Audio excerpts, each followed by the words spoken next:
हाँ, आज हम डिस्कस करते हैं इनकम टैक्स। इनकम टैक्स में नाम से क्लियर है, इनकम पर लगने वाला टैक्स।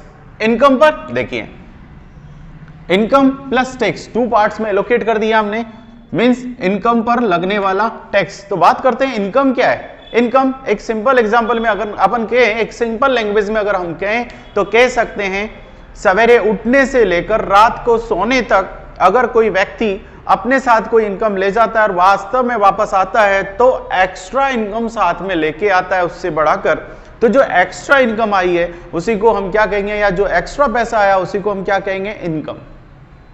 फॉर एग्जाम्पल, अगर एक सब्जी वाला है, सवेरे घर से जाता है और 200 रुपए साथ लेके जाता है और उससे वो सब्जी परचेज करता है, ठेला किराए पर लेता है, सारी चीज करने के बाद वो सब्जियों को तैयार करके मार्केट में बेचता है, उससे रास्ते में उसको नाश्ता पानी जो भी करना है वो भी करने के बाद शाम को जब वो घर पे आता है तो वो 800 रुपए अपने साथ लेके आता है। तो यहां पर इनकम क्या हुई, जो 800 रुपए लेके आया सारा एक्सपेंसेस पे करने के बाद, तो यहां से उसमें से जो 200 रुपए साथ ले गया उसको लेस कर दें तो जो डिफरेंस आया है उसको हम क्या कहेंगे, इनकम। फॉर एग्जांपल यहां पर क्या हुआ, 800 में से अगर 200 रुपए लेस करते हैं तो 600 रुपए, तो उस सब्जी वाले की जो इनकम हुई है वो कितनी हुई है, 600 रुपए। सेम चीज और भी जगह अगर हम बात करें तो इनकम, वहां पर इनकम में इन सबको इंक्लूड कर सकते हैं हम। इनकम में बहुत सारे हैं हमारे पास, हेड हैं, आगे देखेंगे। आगे चलते हैं, इसके अंदर टैक्स। देखिए, इनकम पर टैक्स, आदमी टैक्स देने को क्यों तैयार है।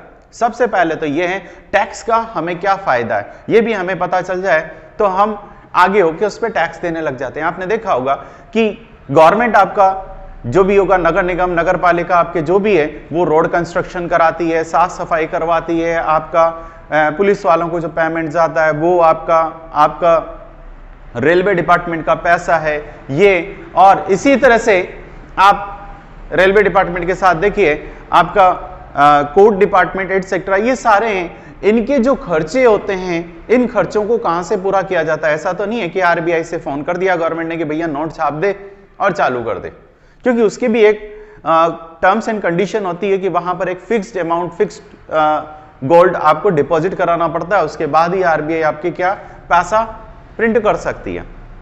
तो ऐसे में इस खर्चे को कैसे चलाया जाए, तो इस खर्चे को चलाने के लिए गवर्नमेंट क्या करती है, इनकम टैक्स लेती है और वो टैक्स आपके ही ऊपर खर्च करती है। सपोज अगर आपके घर के आसपास से सफाई कर्मी हटा दिया जाए नगर निगम की तरफ से, जब आप टैक्स ही नहीं देते तो कहां से गवर्नमेंट देगी, सफाई कर्मी हटा दिया जाए तो आप जानते हैं क्या होगा, वही कचरा वगैरह आपके आसपास इकट्ठा रहेगा, सफाई करने वाला नहीं आएगा, घर के बाहर फेंकोगे, कितनी आसपास की रोज की लड़ाई एटसेट्रा। दूसरा देखा होगा, अगर पुलिस नहीं रहेगी, उसको पैसा नहीं देंगे तो पुलिस हट गई, पुलिस का डर की वजह से आज पब्लिक किसी को भी परेशान नहीं करती है। आज आप भी आराम से जेब में पैसा लेके चले जाते हैं, वापस आ जाते हैं। अगर पुलिस हट जाएगी तो वो पैसा आप सेफ नहीं रख सकते। आज आपके पास मकान है, मकान के कागज पड़े हुए हैं, आपने रजिस्ट्री पट्टा करा रखा है, कोई आपके मकान पे कब्जा करता है तो आप कहां चले जाते हैं, कोर्ट पे। कोर्ट में उस पे डिसीजन होता है, उस कोर्ट के डर की वजह से भी पब्लिक क्या करती है, आपके मकान पर कब्जा नहीं करती है।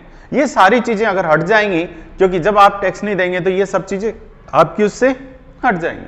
तो देखिए यहां पर हम बात करते हैं आज इसके अंदर इनकम टैक्स पर। सबसे पहले इंट्रोडक्शन में हमने बात की इनकम टैक्स में कब आपका रजिस्ट्रेशन मींस हमारे इंडिया के अंदर पूरी तरह से एप्लीकेबल हुआ, कब, 1962 को। बट अप्लाई कब हुआ था, 1961 में हमारे पास ये रजिस्टर्ड हुआ। 9 सेक्शन है हमारे पास, इसमें 298 सेक्शन है एंड 14 शेड्यूल है, जिनके बेस पर, क्योंकि किसी भी एक्ट को चलाने के लिए उसके सेक्शन होते हैं और उसके शेड्यूल होते हैं, जिनको उनके रूल को फॉलो करते हुए वो उस वर्क को करता है। तो उसको पूरा करने के लिए उन्होंने ये शेड्यूल बना रखे हैं और सेक्शन बना रखे हैं, जिनके अंदर हर एक के लिए वर्क लिखा हुआ है कि किस तरह से वर्क करेगा ये सेक्शन। और 62 में हमारे यहाँ पूरी तरह से एप्लीकेबल हुआ। काइंड्स ऑफ टैक्स में हमारे पास आती हैं कि कितने प्रकार के हैं, तो हमारे पास 2 तरह के टैक्स होते हैं, डायरेक्ट और इनडायरेक्ट। डायरेक्ट टैक्स किसे कह सकते हैं, तो डायरेक्ट टैक्स कहते हैं ऐसा टैक्स जो एसएससी से डायरेक्ट वसूल किया जा सकता है, या एसएससी खुद डायरेक्ट इनकम टैक्स डिपार्टमेंट में डिपॉजिट कराता है। थर्ड पर्सन इसके बीच में नहीं आता है, वो कहलाता है आपका कौन सा, डायरेक्ट टैक्स। यानी आपका एसएससी खुद का, मिस्टर एक्स जो टैक्स पेयर हैं उनके ऊपर 100 रुपए का टैक्स बना, तो mister x direct income tax department में इस टैक्स को पे करते हैं। माध्यम आपका कुछ भी हो सकता है, मोड कुछ भी हो सकता है, आप कैश में कर सकते हैं, चेक से कर सकते हैं, बैंक में डिपॉजिट करा के, जैसे भी आपका वो आप उस थ्रू इसमें क्या कर सकते हैं, पेमेंट कर सकते हैं। एंड इनडायरेक्ट टैक्स किसे कह सकते हैं, तो इनडायरेक्ट टैक्स में आपका आता है जीएसटी वगैरह। जीएसटी देखिए, जीएसटी में क्या, डायरेक्ट आपसे ना लेकर ये क्या करते हैं, गवर्नमेंट डिपार्टमेंट में जो पैसा करता है, आप किसी भी दुकान से सामान परचेज करके लाते हैं, दुकानदार आपसे जो वस्तु है उस पर क्या लगाता है, टैक्स लगाता है, सेल टैक्स लगता है, यानी जीएसटी लगता है। वो जीएसटी वो आपसे कलेक्ट करता है और फिर उसको अपने टिन नंबर के अंदर कहां डिपॉजिट कराता है, गवर्नमेंट डिपार्टमेंट में डिपॉजिट कराता है। तो यहां पर क्या हो गए, 3 व्यक्ति हो गए, आप देने वाले बट डायरेक्ट इनकम टैक्स में नहीं दे रहे, आप किसको दे रहे हैं, उस दुकानदार को दे रहे हैं, वो दुकानदार उसको कलेक्ट करता है, फिर किसको देता है, गवर्नमेंट डिपार्टमेंट को देता है, इनकम टैक्स डिपार्टमेंट में डालता है। तो इस तरह से जो पैसा जाता है उसे क्या कहेंगे, इनडायरेक्ट टैक्स। डायरेक्ट टैक्स ना जाकर क्या हुआ, इनडायरेक्टली वो टैक्स किसके पास गया है, इनकम टैक्स डिपार्टमेंट में। तो देखिए टैक्स डिपार्टमेंट में, एंड हमारे पास है next charge of income. Income पर चार्ज कैसे लगाया जा सकता है, क्या रहता है, तो यहां दे रखा है हमेशा कौन सी इनकम पर टैक्स लगेगा, तो यहां दे रखा है प्रीवियस ईयर में जो आप इनकम अर्न करेंगे उस पे टैक्स लगेगा। बात आती है प्रीवियस ईयर क्या, तो हमारे पास दे रखा है प्रीवियस ईयर की डेफिनेशन में, देखिए प्रीवियस ईयर क्या, 1 अप्रैल से स्टार्ट होकर 31 मार्च को क्लोज होता है, उसे क्या कहेंगे हम, प्रीवियस ईयर। अब अलग अलग ईयर के लिए अलग अलग हो सकता है, ठीक है। एंड किस में दिया जाएगा, तो उसका टैक्स दिया जाएगा आपका किस में, असेसमेंट ईयर में। असेसमेंट ईयर क्या होगा, फॉर एग्जांपल अगर ये 1 अप्रैल 2019 है और 2020 है, तो इसका असेसमेंट ईयर क्या होगा, तो इसका असेसमेंट ईयर होगा हमारा क्या, 2020 एंड 21। इसमें आप इसका टैक्स पे करेंगे। तो कुल मिलाकर अगर हम कहें तो प्रीवियस ईयर किसे कहेंगे, जो व्यक्ति 1 अप्रैल से लेकर 31 मार्च तक इनकम जो अर्न करता है, उस इनकम को हम उस पीरियड में जो इनकम अर्न करता है, तो 1 अप्रैल से लेकर 31 मार्च तक का जो पीरियड होता है उसे कहते हैं हम प्रीवियस ईयर। इस प्रीवियस ईयर में जो इनकम अर्न करता है, इसका पेमेंट जाता है आपका किसमें, असेसमेंट ईयर में। एंड असेसमेंट ईयर 2020 एंड 21 हुआ इसका हमारा, तो इसमें आप टैक्स पे करेंगे। अपनी रिटर्न जो फाइल करेंगे वो किस में पे करेंगे, इसके अंदर आपको रिटर्न फाइल करनी है।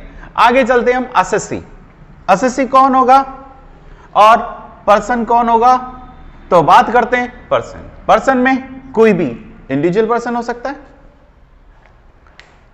राम श्याम सीता गीता राम रहीम एटसेट्रा सभी को इसके अंदर शामिल किया गया है।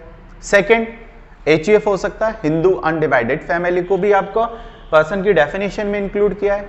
एक फर्म इनकम टैक्स के अंदर पर्सन की डेफिनेशन में आती है। एक कंपनी भी आपकी इसमें आती है। एओपी एसोसिएशन पर्सन आपके इसमें आता है, ठीक है। नगर निगम निकाय एटसेट्रा वो भी इसी के डेफिनेशन के अंदर आती है। तो इन पर अगर ये इनकम अर्न करती हैं तो इन पर क्या दिया जाएगा, टैक्स दिया जाएगा। तो पर्सन की डेफिनेशन में बात आती है एसएससी कौन होता है, तो एसएससी के लिए अगर हम कहें तो ऐसा व्यक्ति जिसने प्रीवियस ईयर में इनकम अर्न की है और वो एक लिमिट से ज्यादा जो भी गवर्नमेंट ने एग्जेम्पशन दे रखी है, क्योंकि हर एक असेसमेंट ईयर प्रीवियस ईयर के लिए अलग अलग अमाउंट होती हैं, चेंज होती रहती हैं। तो जो भी वहां पर लिमिट दे रखी है उस लिमिट से ज्यादा, सपोज 3 लाख दे रखी है तो 3 लाख रुपए तक उस पर टैक्स नहीं लगेगा, बट 3 लाख से ऊपर होने पर वो टैक्स पे करने के लिए लायबल हो गया। और यहां पर आती है कि एसएससी कौन होगा, मींस करदाता। करदाता कौन होगा, जो 3 लाख से ऊपर की इनकम अर्न कर रहा है वो टैक्स पे करने के लिए लायबल है, तो वो हो जाएगा एसएससी। बट अगर किसी व्यक्ति को टैक्स पेयर नहीं है फिर भी अपनी तरफ से रिटर्न फाइल करना चाहता है तो वो एसएससी की कैटेगरी में अपनी तरफ से इंक्लूड हो सकता है। आगे चलते हैं हम, इसके अंदर नेक्स्ट दे रखा है हमारे पास इसके अंदर एग्रीकल्चर इनकम। एग्रीकल्चर इनकम क्या है? तो नाम एग्रीकल्चर में दे रखा है। सबसे पहले तो एग्रीकल्चर इनकम हमारे इंडिया के अंदर 100% एग्जेम्प्ट है। हमारे इंडिया के अंदर एग्रीकल्चर इनकम पर टैक्स नहीं लगता, बट इसे कंप्यूट करते वक्त इनकम को इंक्लूड किया जाता है, फिर उस पर वापस टैक्स को लेस किया जाता है। जब हम कंप्यूटेशन ऑफ टैक्स देखेंगे तो वहां पर इसको इंक्लूड करेंगे और लेस करेंगे। तो आज हम इस पे डिस्कस करते हैं एग्रीकल्चर इनकम पर। तो एग्रीकल्चर इनकम क्या है ये भी निकालना हमें जरूरी है। कितनी होगी जब आपकी एग्जेम्प्ट होगी वो भी हम डिस्कस करते हैं। तो बात करते हैं एग्रीकल्चर इनकम। एग्रीकल्चर इनकम किसे किया है? अगर कोई भी व्यक्ति जो किसान का वर्क करता है, एग्रीकल्चर से रिलेटेड पूरा वर्क करता है, वो अगर उससे जो इनकम अर्न करता है तो वो कहां आएगी? आपकी एग्रीकल्चर। फॉर एग्जांपल कोई किसान है, वो खेती जमीन किराए पर लेता है या खुद की जमीन है, उसमें हकाई करना, जुपाई करना, बीज बोना और पूरा प्रोसेस करना, कटाई करके उसे तैयार करके खलियान में ले जाना और खलियान से तैयार करके फसल को कहां ले जाना? मार्केट में ले जाकर बेचना। तो यहां जो इनकम आई उसमें से जो एक्सपेंसेस आपने किया है उसको लेस करने के बाद जो इनकम बचती है डिफरेंस, सपोज आपने कटाई जुपाई सबका खर्चा आया 1 लाख रुपया और आपको 5 लाख रुपए फसल बेचने से हुए, तो ऐसी कंडीशन में 4 लाख रुपए जो आए वो आपकी क्या कहलाएगी? एग्रीकल्चर की इनकम कहलाएगी। एग्रीकल्चर इनकम हमारे इंडिया के अंदर एग्जेम्प्ट है। और भी एग्रीकल्चर इनकम में शामिल किया गया है। एग्रीकल्चर इनकम में किस किस को शामिल कर रखा है? अगर कोई अपने जमीन को, जो किसान है खेती नहीं कर रहा बट किसी को किराए पर दे देता है और वो उसमें खेती करता है, वही सारा प्रोसेस अगर करता है, तो ऐसे में उस बंदे को जिसने उस पर खेती की है वो भी एग्रीकल्चर में आएगी, और आप जिसने एग्रीकल्चर लैंड पर रेंट लिया है वो भी किस में आएगा? एग्रीकल्चर इनकम का पार्ट होगा। बट अगर आप इसे मेले और अदर पर्पज के लिए, सम्मेलन वगैरह करवाने के लिए, शादियां करवाने के लिए अगर आप अपनी जमीन को किराए पर देते हैं तो उससे जो इनकम आती है वो इनकम एग्रीकल्चर इनकम नहीं होती है। बात आती है एग्रीकल्चर इनकम की, तो एग्रीकल्चर इनकम को आपने पार्टली एग्रीकल्चर इनकम भी किया है, क्योंकि कई व्यक्ति क्या करते हैं एग्रीकल्चर इनकम से रिलेटेड जो होती है उसी की उन्होंने बिजनेस डाल लिया। जैसे अगर मैं बात करूं चाय की खेती करने वाले, अब आप देखिए आसाम और इनमें जो खेती होती है चाय की, अब चाय के पत्तियों को तोड़ना, फिर उनको मार्केट में ले जाना, फिर उनकी रेटें ऊपर नीचे लगाना, तो ऐसे में किसानों ने क्या किया? खुद ने अपनी फैक्ट्रियां डालना स्टार्ट कर दिया और वो उस फैक्ट्री को तैयार चलाते हैं। जिनकी ज्यादा बड़ी जमीन है तो वो क्या करते हैं? उन्होंने खुद की फैक्ट्री लगा ली।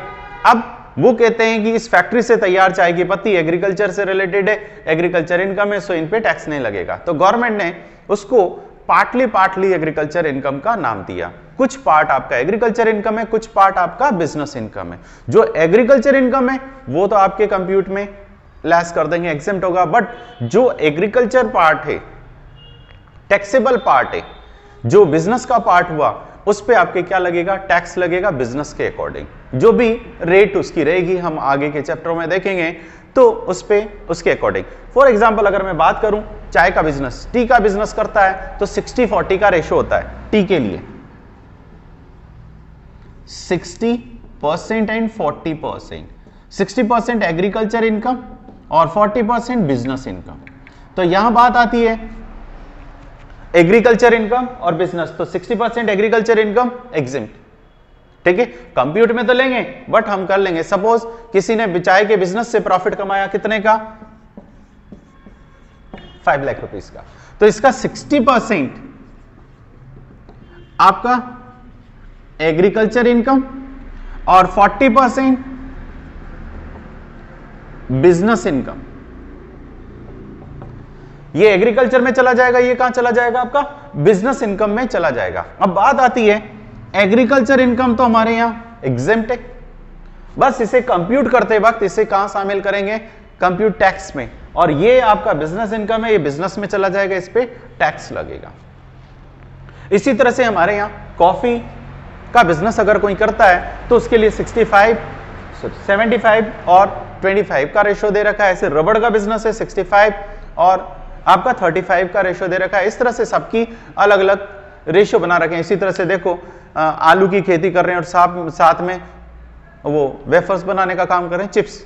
तो ऐसी कंडीशन में आलू कितने रुपए का और बिजनेस से प्रॉफिट जो हुआ वो एग्रीकल्चर करके 100% एग्जेम्प्ट करने की कोशिश करें, नहीं, गवर्नमेंट ने उसे कहा पार्टली। अब बात आती है जब आपको एग्रीकल्चर इनकम कर दिया, एग्जेम्प्ट कर दिया, या बिजनेस इनकम कर दिया, इस बिजनेस से जो शेयर होल्डर है चाहे कि बिजनेस से रिलेटेड, वो भी कहते हैं कि भाई हमारी इनकम को भी एग्जेम्प्ट किया जाए। वहां के जो वर्कर हैं, जो वहां के ऑफिसर हैं, उनको जो सैलरी मिल रही है वो भी कहते हैं कि हम तो एग्रीकल्चर का वर्क कर रहे हैं, हमें एग्जेम्प्ट किया जाए। तो गवर्नमेंट ने कहा कि नहीं, यहां पे जो काम करने वाले वर्कर हैं उनको किस में माना जाएगा, बिजनेस इनकम में, या उनकी सैलरी है सैलरी हेड में जाएगा, उन पे टैक्स लगेगा, उन्हें एग्रीकल्चर से रिलेटेड कोई मतलब नहीं है। आप चाहे कि बिजनेस में काम करते हैं बट आपको नहीं। सेम शेयर होल्डर के लिए भी यही वर्ड बोला कि जो डिविडेंड मिलता है वो 100% आपके लिए क्या होगा। वैसे तो हमारे इंडिया के अंदर इंडियन कंपनी का जो डिविडेंड होता है वो 100% क्या होता है, एग्जेम्प्ट होता है। आगे बात करते हैं gross total income. Gross total income क्या है, तो इनकम को 5 हेड्स में इंक्लूड किया है, एलोकेट किया है। 5 हेड में क्या, तो बात करते हैं इसके 5 हेड। देखिए इसके 5 हेड क्या क्या हैं आपके, तो 5 हेड में हम डिस्कस करते हैं इसके कि 5 हेड कौन कौन से हो सकते हैं। तो देखिए इसके सारी इनकम को जो एलोकेट किया है इसने 5 पार्ट्स में, जिस तरह से आप देख लीजिए रावण के 10 सिर थे दशानंता, वैसे ही हमारे इसके इनकम को भी 5 हेड में एलोकेट किया है। तो देखिए 5 हेड की इनकम का कैलकुलेशन, फर्स्ट इसने दिया है इनकम फ्रॉम सैलरी, सेकेंड दिया income from house property, third दिया है income from business and profession gain, next income from capital gain, and fifth income from other sources. पांचों हेड की इनकम को अगर हम इंक्लूड करते हैं तो उसे कहते हैं हम ग्रॉस टोटल इनकम। इस इनकम में से अगर हम डिडक्शन लेस कर देते हैं under chapter 6A 80C to 80U, अगर ये डिडक्शन लेस कर देते हैं तो जो डिडक्शन लेस करने के बाद आई है उसे कहते हैं हम टोटल इनकम। नेक्स्ट जो 7th पॉइंट है हमारा टोटल इनकम। आगे चलते हैं नेक्स्ट, कैजुअल इनकम क्या होता है। तो कैजुअल इनकम नाम से ही क्लियर है, आकस्मिक आय, ऐसी इनकम जो अचानक होती है। जैसे कहते हैं ना, कहीं छप्पर फाड़ के दिया है, आपने सट्टे में पैसा लगाया, 100 रुपए का टिकट लिया, 100 रुपए लगाए और मिल गए 10 लाख रुपए। तो ऐसे में जो इनकम आएगी वो कौन सी है, कैजुअल इनकम। कैजुअल इनकम, घोड़े पर पैसा, हॉर्स रेस में पैसा लगाना और भी क्लब में जाकर खेलना, ये सब किसके पार्ट हैं, आपके कैजुअल इनकम के। बाकी हम इसका नेक्स्ट चैप्टर में डिस्कस करेंगे। Thank you.